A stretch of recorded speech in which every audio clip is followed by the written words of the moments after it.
The morning I realized my daughter had been lying to me, I was standing in my workshop, holding a pocket watch that had belonged to my father. It was a Tuesday in early October, and the light coming through the window had that particular quality it only gets in autumn, golden, and a little sad, the way things are when they're beautiful and you know they won't last. I had owned that workshop for 31 years. The walls smelled like machine oil and cedar. The shelves along the back held 40 years of accumulated tools, jeweler's loops, tweezers thin as whiskers, tiny screwdrivers my late wife Margaret had given me on our 20th anniversary, each one in its own felt slot. She'd had them engraved. For the man who fixes everything, they said. I was 73 years old. I had arthritis in 2 fingers on my right hand and a bad knee that predicted rain better than any weather app. But I still opened my shop 6 days a week, still took in work from customers who drove an hour from other towns because they'd heard I was the last man in the county who could properly service an antique timepiece. I wasn't rich. I wasn't poor. I owned my shop, owned my house, 2 streets over, drove a 10-year-old truck I kept in excellent condition. I had my routines, my customers, my Saturday morning calls with my old friend Gerald who had retired to Arizona and called me a stubborn fool for not doing the same. I had a good life. I want you to understand that before I tell you the rest of it. My daughter had moved to Cincinnati with her husband 4 years earlier.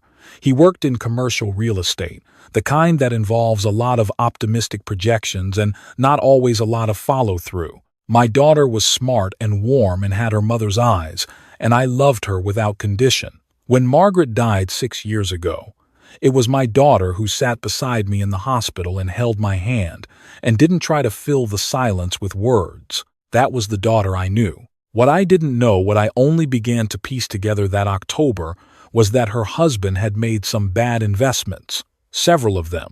The kind that leave a paper trail of second mortgages and deferred payments, and the particular silence of a man who stops mentioning his career at family dinners. The first sign came in August, when they visited for a long weekend.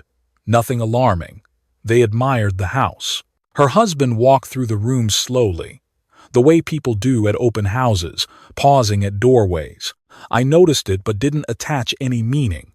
I was glad to have my daughter home. We sat on the back porch the last evening, and she held my hand and said, "Dad, you seem tired." I told her I wasn't. She said she worried about me being alone in the house. I told her I wasn't alone. I had the shop. I had Gerald on Saturdays. I had my neighbor Frank and his wife 2 doors down, who checked on me more than I needed but with a kindness I appreciated. She nodded and said nothing more about it that night. But I remembered it later. The way you remember the first small tremor before the ground actually moves. The second sign came in September, a phone call. Her husband was on the line, which was unusual. He was a man of specific energies, he called when he wanted something and was otherwise occupied. He was friendly that evening, asked about the shop, asked whether I was still taking on apprentices. I said I had 1 young man part-time. He said it sounded like a lot to manage at my age. I told him I managed fine. He said they'd been thinking, he and my daughter, that I might consider eventually, when I was ready, looking at some options. Closer to them in Cincinnati, maybe. Or a nice community. He mentioned a place he'd heard of in Kenwood, well regarded, very active, not like the old image people had of such places. I thanked him for his concern. I told him I'd think about it. That was a polite lie, and I think he knew it. The third sign I almost missed entirely. In late September, my daughter called and mentioned, casually, that she and her husband were thinking of driving up the following month, just to visit. "Maybe help me clear out some of the clutter in the garage," she said. I did not have clutter in the garage, but I said that would be fine. After I hung up, I stood in the kitchen for a moment. I thought about the way her husband had walked through the rooms in August. I thought about his phone call. I thought about how Margaret, who had been a far better reader of people than I ever was, would have seen it all much sooner and would have quietly made arrangements before anyone realized she was making them. I picked up the phone and called my attorney. His name was Paul. I had known him for 20 years. I told him I wanted to revisit my estate documents and that I had some questions about property protection. He said to come in that Friday. I did not tell my daughter I had made that appointment. What Paul explained to me over 2 hours that Friday I will condense here, because the details of trust law are not the point of this story, though they are not unimportant. The point is this: I had options, more options than I had realized. I could structure things in such a way that no one, not a well-meaning family member, not a court-appointed guardian, not anyone acting on my behalf without my explicit consent, could touch my property without going through a process that would take considerable time and would be, in Paul's word, obvious. Obvious enough that anyone attempting it would know they had been anticipated. I asked Paul one direct question before I left. I asked whether my daughter could, in any legal way, arrange for me to be placed in a care facility without my consent. He was quiet for a moment. He said the honest answer was, not easily, and not without a fight. He said that in the state of Ohio, an adult who is of sound mind cannot be placed in a residential care facility against their will. It would require either my voluntary agreement or a formal court proceeding to establish legal guardianship, which requires a medical evaluation, a hearing, the appointment of a guardian ad litem, and a judge's decision. He said it was a long road. He said most people didn't know that. I thanked him. I told him to begin drawing up the trust. My daughter and her husband arrived on a Saturday morning in the second week of October, the day I was holding my father's pocket watch. They came earlier than expected, and I watched their car from the workshop window for a moment before I went out to meet them. There was something in the way they moved getting out of the car, purposeful, coordinated, that told me this visit had an agenda. We had lunch at my kitchen table. My daughter had brought soup from a place she liked, and she set the table herself the way she always did, moving around my kitchen with the familiarity of someone who grew up in it. That part was still real. The soup was good.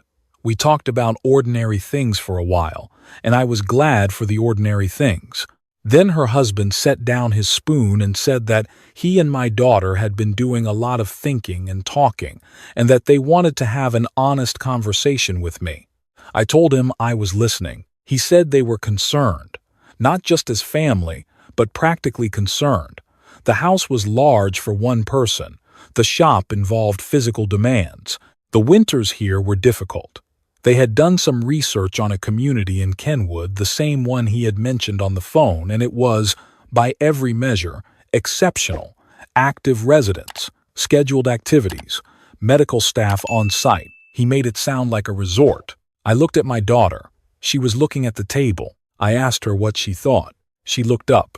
She said she agreed with her husband. She said she missed me and worried about me, and she thought it might be a good time for a change. She reached across and put her hand over mine. I didn't pull my hand away. I sat with it for a moment. I asked them whether they had visited this community themselves. Her husband said they had. Recently, in fact. I asked what the rooms were like. He said they were very comfortable. I asked whether they had spoken to anyone there about availability. There was a half-second pause. He said they had, as a matter of information gathering. I nodded slowly. I looked at my father's pocket watch on the table, where I had set it when they arrived. I asked them both to understand something. I said I was not angry. I said I knew they believed they had my interests at heart. I said I would think carefully about what they'd shared. My daughter's eyes were wet. She squeezed my hand. She said she was so glad I was willing to consider it. Her husband said they had also brought some paperwork, just preliminary, nothing binding, just to get my name in the system so there would be no waiting period if I decided to move forward. There it was. I looked at the papers he set on the table. I did not pick them up. I said I never signed anything without reading it thoroughly, and that I would need to review any document with my attorney before putting my name on it. Her husband's expression shifted very slightly. He said, of course, that was perfectly reasonable. I said I appreciated them making the trip. I said the soup was excellent. After they left that evening, I sat in the workshop for a long time. The bench light was on, and the rest of the room was dark, and I worked on a clock movement without really thinking about the clock. My hands knew the work well enough to do it without my full attention. I thought about my daughter at age 7, bringing me coffee she had made herself and watching my face to see if it was good. It was terrible. I had drunk every drop and told her it was perfect. I thought about Margaret, who would have handled this more gracefully than I was handling it. She had always been the one who could hold love and anger in the same hand without dropping either. I called Gerald in Arizona that night, a day early. He listened without interrupting, which was not his usual manner. When I finished, he said, "Raymond, what are you going to do?" I told him I had already started. Over the following 6 weeks, Paul and I finalized the structure. The workshop and its property went into an irrevocable trust, with instructions that it be offered first to my part-time apprentice, a 24-year-old named Daniel, who had more talent for the work than anyone I'd taught in 30 years. If Daniel wanted it, it was his at a deeply reduced price, on the condition that he kept taking in the kind of small, difficult, unprofitable repair work that kept the craft alive. If he didn't want it, it went to the County Historical Foundation. The house I handled differently. There was a young couple 2 streets from my daughter in Cincinnati, friends of hers. I had met them twice, who were expecting their first child and had been priced out of every neighborhood they tried. I had heard my daughter mention this with genuine sympathy earlier in the year. I arranged through Paul to offer them a purchase agreement at 20% below market value, contingent on closing by December 1st. They closed on November 19th. I moved into a 2-bedroom apartment on the north side of town, the same town where I had my shop, the same town where I had lived for 40 years. It had a large window that faced east. It was quiet. The rent was modest enough that my pension and savings covered everything with room left over. I brought my workbench, my tools, my father's watch. I brought Margaret's photograph and the small blue lamp she had kept on her reading table. I did not tell my daughter until everything was settled. When I called her on a Tuesday evening in late November, she answered with the comfortable warmth she always had, and I felt the specific sadness of knowing that the conversation was about to change the air between us for a long time. I told her I had made some decisions about my property and my future, and that I wanted her to hear it from me directly. She was quiet on the other end. I told her the workshop was going to Daniel. I told her the house had been sold. I told her I had moved into an apartment and that I was content there, and that my estate had been arranged the way I wanted it arranged, with a charity for veterans' families as the primary beneficiary, because that had been something Margaret and I had always talked about doing and had never gotten around to. The silence lasted long enough that I checked to make sure the call hadn't dropped. Then my daughter said, in a voice that was very small, "Dad, the house is gone?" I said yes. She said, "We need it," and then stopped. I waited. She didn't finish the sentence. She didn't need to. I told her I loved her. I told her I had always loved her and that nothing about what I had done changed that.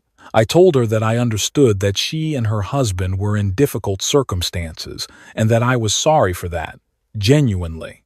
I told her that I could not fix the choices that had created those circumstances, and I was not willing to disappear from my own life in the attempt. I told her that if she ever wanted to call me just to talk, not to solve anything, not to arrange anything, just to hear each other's voices, I would always answer. She was crying by the end.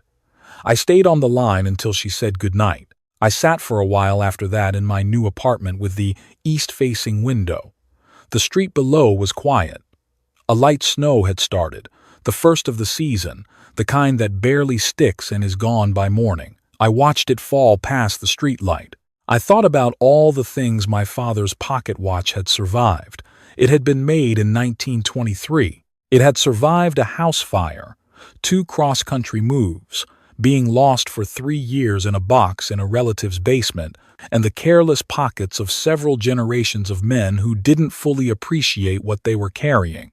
It still ran within 4 seconds a day. All it had ever needed was someone willing to open it up and pay attention to what was actually happening inside. Gerald called that Saturday, as always. When I told him it was done, he was quiet for a moment. Then he said, "You know, most people don't have the patience to do it right." I told him Margaret always said the same thing about watchmaking. He laughed. Then we talked about his grandchildren and a hiking trail he'd found near Sedona, and whether I had ever thought about Arizona winters. I told him maybe. Daniel came into the shop the following Monday, and I gave him the keys and walked him through the transfer documents. He stood in the middle of the workshop with the keys in his hand and looked around at the walls like a man in a church. He was 24 years old, and he had grease under his fingernails, and he already knew more about escapement mechanisms than men twice his age. I told him the only condition was the work take the small jobs, the difficult jobs, the ones that don't pay well but keep the knowledge alive. He said he understood. I believed him. Walking home to my apartment, I was still adjusting to calling it that I passed the old house. I didn't stop or slow down. The young couple had already put a wreath on the door. There was a light on in what had been Margaret's reading room. From the sidewalk, I could see the shadow of a lamp in the window, and something about that settled in me in a way I hadn't expected. Not grief. Something quieter than grief. The months that followed were calm in a way that surprised me. I still went to the workshop every day. Daniel was good, but he had things to learn, and I enjoyed teaching more than I'd known. My knees still predicted rain. I still called Gerald on Saturdays. In February, my daughter called not to discuss anything, just to talk, as I had asked, and we spoke for 40 minutes about ordinary things, and I didn't bring up what had happened, and neither did she. It was a beginning. Small as a seed, but real. Spring came. The apartment window faced east, and in April the morning light came in long and low across the floor and lit up the tools on the workbench in a way that was, I'll admit, beautiful. I made coffee and sat with it and watched the light move. I was 73 years old. I had arthritis in 2 fingers and a knee that predicted weather. I had a shop I no longer owned but still worked in every day. I had a friend in Arizona and a daughter I was slowly finding my way back to, and a photograph of Margaret on the shelf above my workbench where I could see her while I worked. I had my father's pocket watch, running within 4 seconds a day. My life had a particular shape, now smaller than before in some ways, larger in others. I had arranged it myself, according to what I knew to be true, and if I had learned anything in 40 years of working on timepieces, it was this. The mechanism that has been properly set does not need to be forced. Given the right conditions, it simply runs. Steady, quiet, accurate. All it ever needs is someone paying close enough attention to know the difference between a clock that is broken and a clock that has simply been wound by the wrong hands. I knew the difference. I set my father's watch on the bench beside my coffee cup and listened to it tick.